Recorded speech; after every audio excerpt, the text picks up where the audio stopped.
တခါတော့ခီးသွားတယောက်ဟာမျိုးတစ်မျိုးရဲ့အဝင်မှာပေါ့နော်လမ်းလျှောက်ပြီးခီးသွားနေလာနေနဲ့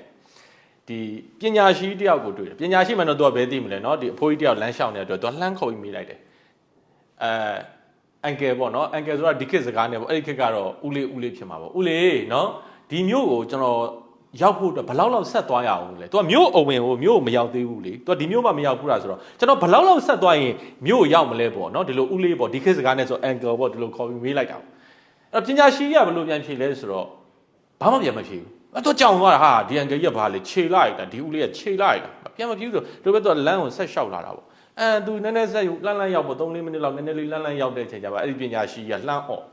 အေးတဲ့နောက်ထပ်နိုင်ဝက်လောက်သွားရင်တော့ရောက်မယ်ပေါ့နော်ဒီလိုလှမ်းអော့တော့အဲ့တော့ကြောင်သွားဟာ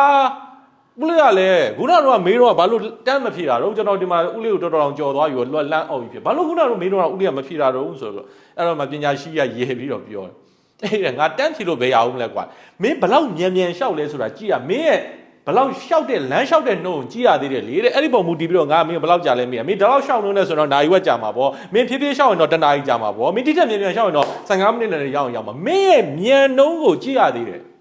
တိတ်ကောင်းတဲ့စကားဖြစ်ပါတယ်ဘဝမှာအောင်မြင်စူးစမ်းတဲ့နေရာမှာကျွန်တော်တို့က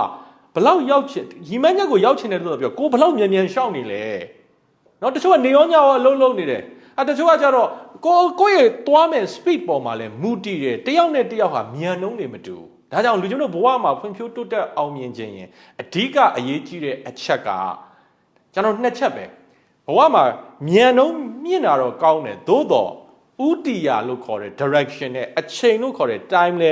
မှန်မှုလိုသေးတယ်ဘဝမှာအောင်မြင်ခြင်းဒီသုံးချက်ပဲသူများထက်မြန်နှုံးမြင့်အောင်ကြိုးစားရင်သူများထက်မြန်အောင်မြင်မှာဟုတ်ပြီငယ်နဲ့မြန်အောင်မြင်ခြင်းရင်သူများထက်နှစ်ဆပိုကြိုးစားရမယ်မြန်နှုံး speed မြန်ရမယ်ဒါပေမဲ့မြန်နှုံးဘယ်လောက်မြင့်ဥတီယာလွှဲကြောက်ထဲရောက်သွားမှာအဲ့တော့နောက်တစ်ခုကတော့ဥတီယာမှန်ရမယ်အချိန်မှန်ရမယ်ဥပမာဆိုပါဆိုကျွန်တော်တို့ကလမ်းထိပ်မှာမုတ်ဝေမယ်လမ်းထိပ်မှာနေ့လယ်12နာရီမုတ်ဝေမယ်လို့ပြောရင်အဲ့ဒီလမ်းထိပ်မှာဝေမဲ့မုတ်ကိုလိုချင်တယ်ဆိုရင်နေ့လယ်12နာရီသွားဖို့လိုတယ်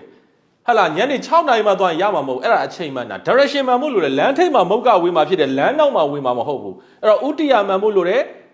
အချိန်မှန်မှုလို့တဲ့အဲ့ဒီနှစ်ခုကိုမှန်အောင်လုပ်မယ် speed လည်းမြန်သွားမယ်ဆိုဘဝမှာအောင်မြင်မှုတွေရရှိမှာဖြစ်ပါတယ်လို့ချစ်ခင်စွာမျှဝေပေးလိုက်ပါတယ်ဒီနေ့ခေတ်မှာကျတော့ speed လို့ပြောတဲ့နေရာမှာလူမျိုးတို့ online မှာလည်းတက်ပြီးတော့အလုပ်တွေလုပ်ဖို့လိုတယ် offline မှာပဲမရတော့ဘူးကျွန်တော်တို့ကကိုယ့်ရဲ့အောင်မြင်မှုကို online ပေါ်မှာလည်းတည်ဆောက်ဖို့လိုတာဖြစ်တဲ့အတွက်အခု2025နှစ်သစ်မှာကျွန်တော်ဒုတိယမြောက်ဖွင့်လှစ်မဲ့သင်တန်းကတော့ million followers social media အောင်မြင်သင်တန်းဖြစ်ပါတယ်လူမျိုးတို့ရဲ့ social media အောင်မြင်မှုကိုအရှိန်မြင့်တင်နေတဲ့လူကြီးလူငယ်မြည်သူမဆိုတက်ရောက်နိုင်ပါတယ်